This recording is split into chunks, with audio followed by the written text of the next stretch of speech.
બ્રહ્મ વિદ્યા એટલે અક્ષરે સહિત એવું પુરુષોત્તમને સમજાવતી વાત. જ્યારે આ વાત સમજાઈ જાય ત્યારે તે વિદ્યા પ્રાપ્ત થઈ જાય. પહેલાંના સમયમાં લોકો કોઈ એક વિદ્યા શીખવા માટે વર્ષો સુધી મહેનત કરતા અને તે મહેનતના ફળરૂપે તે વાત સિદ્ધ થઈ તેમ કહેવાતું. અર્જુને ધનુર્વિદ્યા સિદ્ધ કરી તે માટેના પ્રસંગો આપે સાંભળ્યા જ હશે. તેના માટે તેને કેટલી બધી મહેનત કરવી પડી હતી. તેવી જ રીતે અક્ષર અને પુરુષોત્તમનું જ્ઞાન સમજવા માટે સનાતન સંસ્કૃતિના પાયાના ગ્રંથો ઉપનિષદો, બ્રહ્મસૂત્ર, ગીતામાંથી આ જ્ઞાન સમજવું પડે અને ત્યારે સમજાય. જોકે સ્વામિનારાયણ સંપ્રદાય પર ભગવાન સ્વામિનારાયણે બહુ મોટો ઉપકાર કર્યો છે.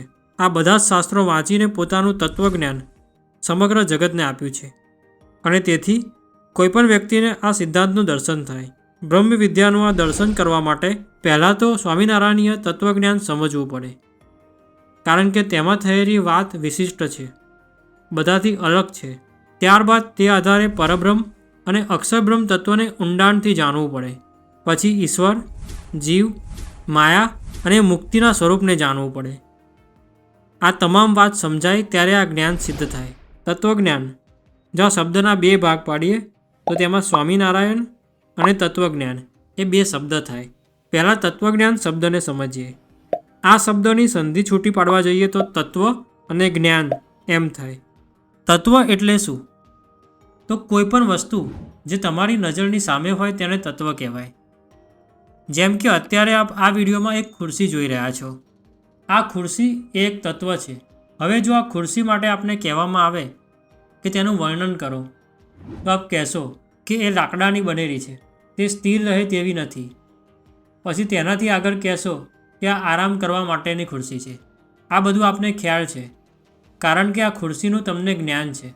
જેમ ખુરશી તત્વ છે અને તેના વિશેનું નોલેજ એ જ્ઞાન છે, તેવી જ રીતે સૃષ્ટિ અને સૃષ્ટિના મૂળભૂત તત્વ અંગેનું જ્ઞાન એટલે તત્વવિદ્યા. આ તત્વો કયા છે એ આગળ સમજીશું. પહેલાં પેલી ખુરશીને યાદ કરી રહીએ.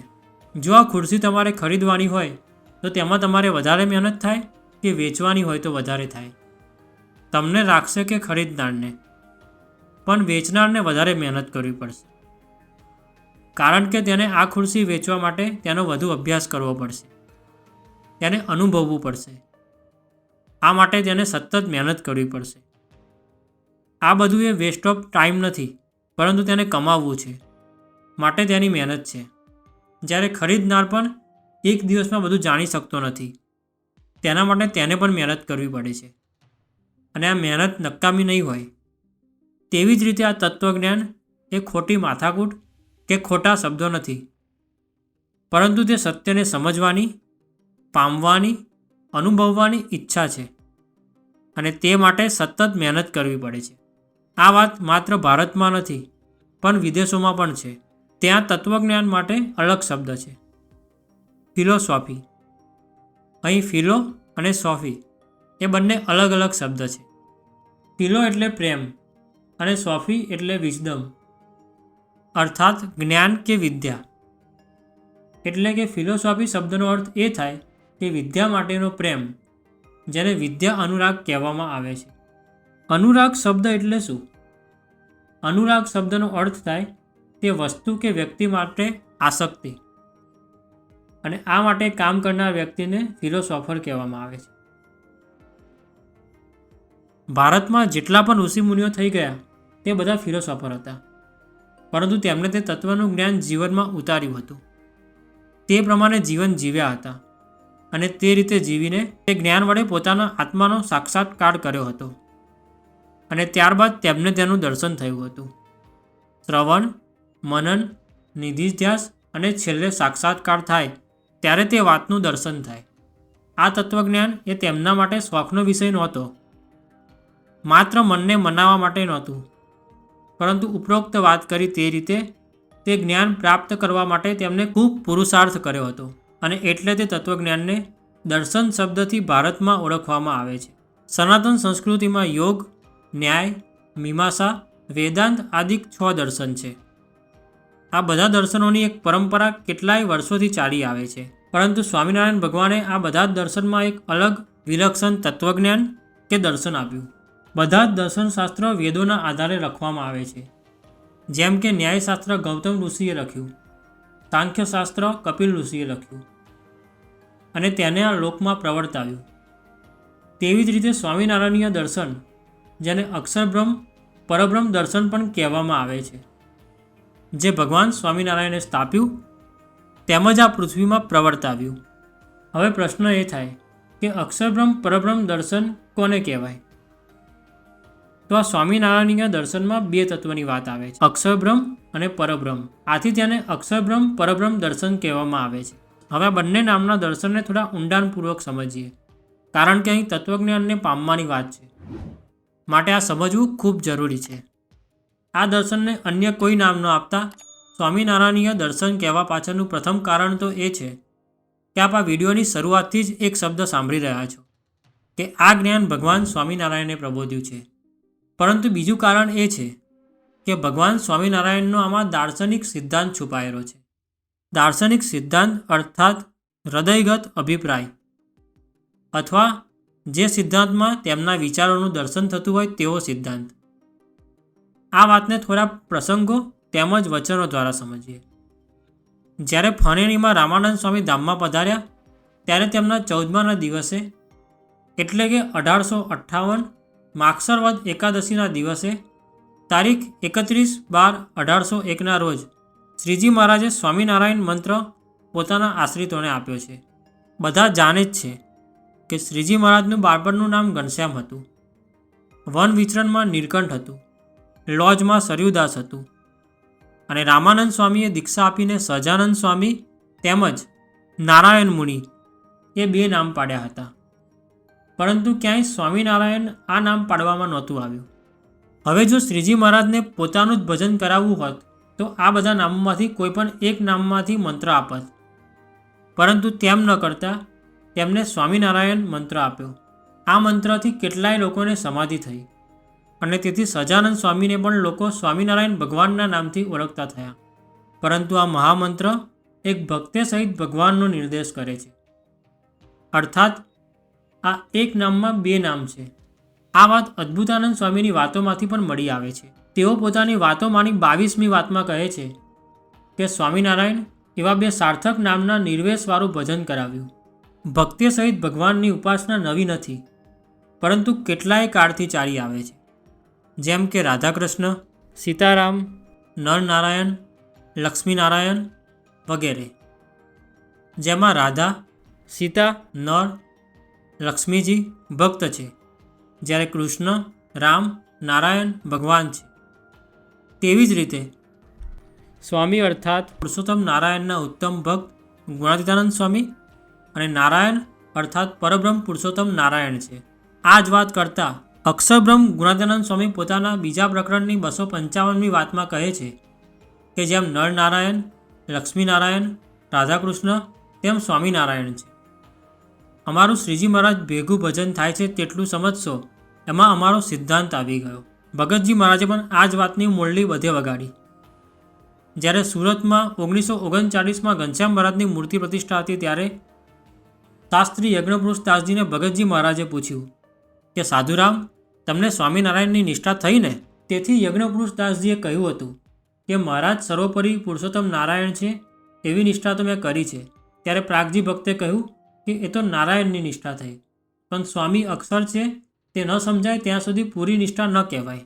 શાસ્ત્રીજી મહારાજે દોલતરામ પંડ્યાને કહ્યું હતું કે જેમ રાધા સહિત કૃષ્ણ રાધાકૃષ્ણ કહેવાય, રૂકમણી સહિત નારાયણ લક્ષ્મીનારાયણ કહેવાય, તેમ સ્વામી સાથે નારાયણ સ્વામિનારાયણ કહેવાય. અત્યારે BAPSના તમામ બાળમંડળમાં જે સ્વામી અને નારાયણની ધૂન બોલાય છે તે ધૂન જૂનાગઢમાં બોલાતી હતી. યોગીજી મહારાજ જ્યારે ત્યાંથી શાસ્ત્રીજી મહારાજ જોડે આવ્યા ત્યાર પછી તેઓ આ ધૂન બોલાવતા. આ ઉપરાંત ઈસવીસન 1986ના એપ્રિલના પ્રકાશમાં પ્રમુખ સ્વામી મહારાજ લખે છે કે સ્વામિનારાયણ નામમાં પણ શ્રીજી મહારાજે રહસ્ય સમજાવ્યું છે. સ્વામી સહિત નારાયણ એટલે ભક્તિ સહિત ભગવાન. જેમ રાધાકૃષ્ણ, નરનારાયણ, સીતારામ, તેમ શ્રીજી મહારાજ સ્વામિનારાયણ નામ આપીને સ્વામિનારાયણનું ભજન કરવાનું રહસ્ય સમજાવેલું છે. આ બધા જ પ્રસંગો તેમજ વચનોમાં એક વાત બહુ સ્પષ્ટ તરી આવે છે, જે છે સ્વામિનારાયણ મંત્ર એ સ્વામી અને નારાયણનો બનેલો છે. તેમાં શ્રીજી મહારાજનો હૃદયગત અભિપ્રાય દેખાય છે. સ્વામીરૂપ થઈને પુરુષોત્તમની ભક્તિ કરવી જોઈએ અને તે માટે જ આ દાર્શનિક સિદ્ધાંતનું નામ સ્વામિનારાયણીય દર્શન છે. ઉપરોક્ત વાતમાંથી બીજી એક વાત પણ સ્પષ્ટ છે કે આ સ્વામિનારાયણ દર્શનને અક્ષરબ્રહ્મ પરબ્રહ્મ દર્શન કહી શકાય, કારણ કે આમાં બંને તત્વની વાત આવે છે. આ જ વાત શ્રીજી મહારાજ દ્વારા ઉદ્બોધાયેલા વચનામૃતોમાં પણ વારંવાર કહેવામાં આવ્યું છે, જેમ કે લોયા 7 અને મધ્ય 3. લોયા 7માં શ્રીજી મહારાજ કહે છે કે બ્રહ્મરૂપ થયો તેને જ પુરુષોત્તમની ભક્તિનો અધિકાર છે, જ્યારે મધ્ય 3માં એમ કહેવાયું છે કે બ્રહ્મ સંગાથે એકતા કરીને પરબ્રહ્મની સ્વામી સેવક ભાવે ઉપાસના કરવી. આ વાત શ્રીજી મહારાજ પોતાની જાતે નથી કહેતા, કારણ કે આ તમામ વાતો ઉપનિષદ, ગીતા અને બ્રહ્મસૂત્રમાં પણ જોવા મળે છે. મુંડક ઉપનિષદમાં બ્રહ્મ વિદ્યાની વ્યાખ્યા કરતાં કહેવામાં આવ્યું છે કે અક્ષર બ્રહ્મ અને પરબ્રહ્મ આ બંને તત્વોનો તત્વે કરીને જ્ઞાન થાય તેને બ્રહ્મ વિદ્યા કહેવાય. જ્યારે બ્રહ્મરૂપ કેવી રીતે થવાય તે વિશે મુંડક ઉપનિષદમાં કહેવાયું છે કે બ્રહ્મ જાણે તે બ્રહ્મરૂપ થાય, જ્યારે તૈત્તરીય ઉપનિષદ કહે છે કે બ્રહ્મને જાણે તે પરમાત્માને પામે છે. પણ આ બ્રહ્મ શું છે તેનો જવાબ ગીતા આપે છે. ગીતાના 8મા અધ્યાયના પ્રથમ શ્લોકમાં શ્રી કૃષ્ણ ભગવાન પૂછે છે બ્રહ્મ શું છે, જ્યારે તેના જવાબમાં તેઓ કહે છે તે પરમ તત્વ અક્ષર બ્રહ્મ છે. જ્યારે વ્યાસજી બ્રહ્મસૂત્રમાં કહે છે કે બ્રહ્મ અને પરબ્રહ્મના જ્ઞાનની જિજ્ઞાસા કરવી. આમ શાસ્ત્રોના આધારે શ્રીજી મહારાજે આ બંને તત્વોને સમજાવી અને તેને મુક્તિ માર્ગ માટે જરૂરી છે તેમ કીધું. વળી તેમને બે તત્વો કેવી રીતે પ્રગટ છે તે પણ સમજાવ્યું અને પોતાના જીવનકાળ દરમિયાન પોતે પુરુષોત્તમ છે અને ગુણાત્યાનંદ સ્વામી તેમને રહેવાનું ધામ છે તે ઓળખાવ્યું છે. માટે જો તત્વની રીતે જોઈએ તો સ્વામિનારાયણીય દર્શન તેને અક્ષરબ્રહ્મ પરબ્રહ્મ દર્શન કહી શકાય. આ બે તત્વો સિવાયના તત્વ સહિત 3 તત્વોની વાત કરીએ તો તેમાં કુલ 5 તત્વો છે, જેને અનાદિ અને નિત્ય તત્વ કહ્યા છે: જીવ, ઈશ્વર, માયા, બ્રહ્મ અને પરબ્રહ્મ. આ વાતને મહંત સ્વામી મહારાજે 3 શ્લોકમાં સમજાવી છે. જો કોઈ મુમુક્ષને આ 3 શ્લોક સમજાય તો ઘણી બધી વાત ચોખ્ખી થઈ જાય. મહંત સ્વામી મહારાજ કહે છે જીવ, ઈશ્વર, માયા, અક્ષરબ્રહ્મ તથા પરબ્રહ્મ આ 5 તત્વો સદાય ભિન્ન છે, નિત્ય છે અને સત્ય છે. આ તત્વો સત્ય છે તે વાત વેદરસમાં જણાવાઈ છે. તેમાં કહેવાયું છે કે કેટલાક કહે છે કે જીવ અને માયા કલ્પિત છે, પણ હે પરમહંસો, આપણે તો જીવ સત્ય, માયા સત્ય, ઈશ્વર સત્ય, બ્રહ્મ સત્ય, પરબ્રહ્મ સત્ય છે. વળી શ્રીજી મહારાજ પ્રથમના 7 અને અંત્યના 10માં કહે છે કે આ તત્વો અનાદિના છે. જો સંખ્યાની રીતે જોઈએ તો પરબ્રહ્મ અને અક્ષરબ્રહ્મ એક છે, જ્યારે જીવો અને ઈશ્વર અનંત છે. વળી માયા કારણ રૂપે એક છે અને કાર્યરૂપે માયાને સમજવા જઈએ, માટીનું કોઈ પણ વાસણ લઈએ, તે પછી માટલું હોય, ઘડો હોય, દીવો હોય કે પછી આજકાલના કુકર હોય, પણ માટીમાંથી બને છે. આ બધું છે તો માટીનું. વાસણો માટે માટી કારણ છે, પરંતુ કુંભારને મન હોય તેવો આકાર આપે અને આકારથી અલગ અલગ વસ્તુ બને છે, જેનો ઉપયોગ અલગ અલગ કામ માટે થાય છે. માટે દીવો, ઘડો, માટલો, કુકર એ કાર્ય છે. આ વાત સ્પષ્ટ થયા પછી એ વાત આવે છે કે તે નિત્ય છે. નિત્ય એટલે હંમેશા, આજે પણ છે, પહેલાં પણ હતું અને પછી પણ રહેશે, અર્થાત તે અનાદિના છે. આ અંગે શ્રીજી મહારાજે પ્રથમના 7 અને 10મા વચનામૃતમાં વાત કરી છે, જે આગળ જોયું. આ બધા જ તત્વો અનાદિકાળથી છે, પણ તેમને ગુણની રીતે જોવા જઈએ તેમના ગુણો સામ્ય છે, પણ સંપૂર્ણ સરખા નથી, એટલે કે તેને સમાન ન ગણી શકાય. જેને મહંત સ્વામી મહારાજે સત્સંગ દીક્ષામાં ભિન્ન કહ્યા. અને જ્યારે ભિન્ન હોય ત્યારે કોઈ પણ સંજોગોમાં તે એક ન થઈ શકે. જેવી રીતે પાણી અને તેલ અલગ છે, માટે ગમે તે કરીએ પણ તે ક્યારેય એક નહીં બને. તો હવે પ્રશ્ન એ થાય કે જ્યારે આત્યંતિક પ્રલય થશે ત્યારે શું થશે અને જીવનો મોક્ષ થશે ત્યારે શું થશે? આ વાત સમજવા માટે જીવો અને ઈશ્વરની 2 અવસ્થાને સમજ. બદ્ધ અવસ્થા, જેમાં જીવ માયાથી બંધાયેલો છે, અને મુક્ત અવસ્થા, જેમાં જીવ માયાના બંધનથી મુક્ત થઈ ગયો છે. તેવી જ રીતે ઈશ્વરનું પણ છે. હવે જ્યારે આત્યંતિક પ્રલય થશે, એટલે કે સૃષ્ટિનો નાશ થશે, ત્યારે જે બદ્ધ જીવ અને ઈશ્વર છે તે માયામાં લીન થઈ જશે અને જે માયા છે તે અક્ષર બ્રહ્મમાં લીન થશે. પરંતુ તે માત્ર લીન થશે, તેમના અસ્તિત્વ કે વ્યક્તિત્વ નાશ નહીં પામે. અર્થાત જ્યારે ફરીથી સૃષ્ટિ રચાશે ત્યારે આ જીવ અને ઈશ્વર ફરીથી જન્મ મરણમાં ફરશે. જ્યારે જે જીવ મુક્ત દશાને પામશે ત્યારે તે અક્ષર મુક્ત બનશે. ખાસ સમજીએ, અક્ષર મુક્ત બનશે, અક્ષર બ્રહ્મ નહીં. આથી તેઓ બ્રહ્મ કે પરબ્રહ્મમાં લીન થશે, પણ પોતાનું જે વ્યક્તિત્વ છે તે નહીં ગુમાવે. આ વાત વચનામૃત ગઢડા મધ્યના 38માં અને અંત્યના 33માં કરતાં કહેવાયું છે. એકાંતિક ભક્તનો ભગવાનમાં પ્રવેશ થાય છે. અંત્યના 33માં તેમ કહ્યું છે કે બંને અલગ અલગ રહે છે, અને અંત્યના 38માં શ્રીજી મહારાજ કહે છે કે પરબ્રહ્મ જેવા દિવ્ય પુરુષાકારે સદૈવ તેમની પાસે અક્ષરધામમાં રહે છે. આ બધા જ તત્વોનો પરસ્પર સંબંધ છે. આ અંગે શ્રીજી મહારાજ સ્પષ્ટતા કરતાં કહે છે કે જીવ, ઈશ્વર, માયા અને બ્રહ્મ આ 4 તત્વ શરીર છે, ત્યારે પરબ્રહ્મ પુરુષોત્તમ એ તેમનો આત્મા છે અથવા શરીરી છે. આ વાત શ્રીજી મહારાજ પ્રથમના 72માં કહેતા કહે છે કે ભગવાન જેમ સ્થળના આત્મા છે તેવી જ રીતે પ્રકૃતિ પુરુષથી પર એવા અક્ષર બ્રહ્મનો આત્મા છે. અને કાર્યાની 8માં પણ આ જ વાત કરવામાં આવી છે. હવે વચનામૃતના આધારે શરીર અને શરીરીનો ભેદ સમજવા જઈએ તો પ્રથમના 64 પ્રમાણે અક્ષરબ્રહ્મ, ઈશ્વર, જીવ અને માયા પરબ્રહ્મની સામે આધીન, વ્યાપ્ત અને અતિશય અસામર્થ્ય ધરાવે છે, જ્યારે પરબ્રહ્મ અતિશય સમર્થ, સ્વતંત્ર અને વ્યાપક છે. પ્રથમના 72 અને મધ્યના 3 પ્રમાણે પરબ્રહ્મ બધામાં હોવા છતાં પણ ન્યારા અને નિર્લેપ છે, એટલે કે તેમને કોઈ ઉપાધિ, વિકારો કે દોષો સ્પર્શતા નથી. આ જ વાત મધ્યના 10 અને 17માં કરવામાં આવી છે. જીવ સહિત સર્વે તત્વો અને પરબ્રહ્મ વચ્ચેનો શરીર શરીરનો સંબંધ અનાદિકાળથી છે. વળી બીજી વિશેષતા એ પણ છે કે જેવી રીતે પરબ્રહ્મ બધામાં વ્યાપક છે તેવી જ રીતે અક્ષરબ્રહ્મ પણ જીવ, ઈશ્વર અને માયામાં વ્યાપક છે, અને જીવ, ઈશ્વર, માયા એ અક્ષરબ્રહ્મને આધીન છે. જીવ, ઈશ્વર, માયા શરીર છે તો અક્ષરબ્રહ્મ તેમનો આત્મા છે. માયા અને જીવ ઈશ્વરના સંબંધની વાત કરીએ તો માયા અને માયાનું કાર્ય ભોગ્ય છે, અર્થાત તે ભોગવવા માટે છે, જ્યારે જીવ અને ઈશ્વર ભોગતા છે, અર્થાત તે માયાને ભોગવે છે. આ રીતે કરીએ તો માયા અને જીવ ઈશ્વર વચ્ચે ભોગ્ય અને ભોગતાનો સંબંધ છે. બ્રહ્મ અને પરબ્રહ્મ આ તત્વોનો સંબંધ અલગ છે. તેમના વચ્ચે શરીર શરીરનો સંબંધ તો છે જ, પરંતુ બ્રહ્મ પણ માયાથી પર છે. માટે બ્રહ્મ અને પરબ્રહ્મ અનાદિથી નિત્ય અને પરમ સ્નેહથી સ્વામી સેવકપણાના આદર્શ સંબંધથી જોડાયેલા છે.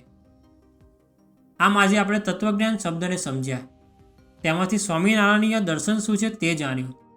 આ દર્શનના બીજા કયા કયા નામ છે અને તે કેવી રીતે પડ્યા તે જાણ્યું. ઉપરાંત 5 તત્વો કયા છે, તેમના ગુણ કેવા છે, તેમના સ્વરૂપ કેવા છે, તેમજ તે તત્વો વચ્ચે કેવા સંબંધ છે તે જાણ્યું. હવે આવનારા વિડીયોમાં બધા જ તત્વો વિશે ઊંડાણપૂર્વક જાણીશું. આવા જ રસપ્રદ વિડીયોને માણવા માટે પ્રમુખ પ્રસંગમ ચેનલને સબસ્ક્રાઈબ કરવાનું ના ભૂલશો. આજનો વિડીયો આપને કેવો લાગ્યો તે અંગે આપના પ્રતિભાવો અમને કોમેન્ટ દ્વારા જરૂરથી જણાવશો. આ વિડીયોને લાઈક અને શેર કરવાનું ના ભૂલશો. જય સ્વામિનારાયણ.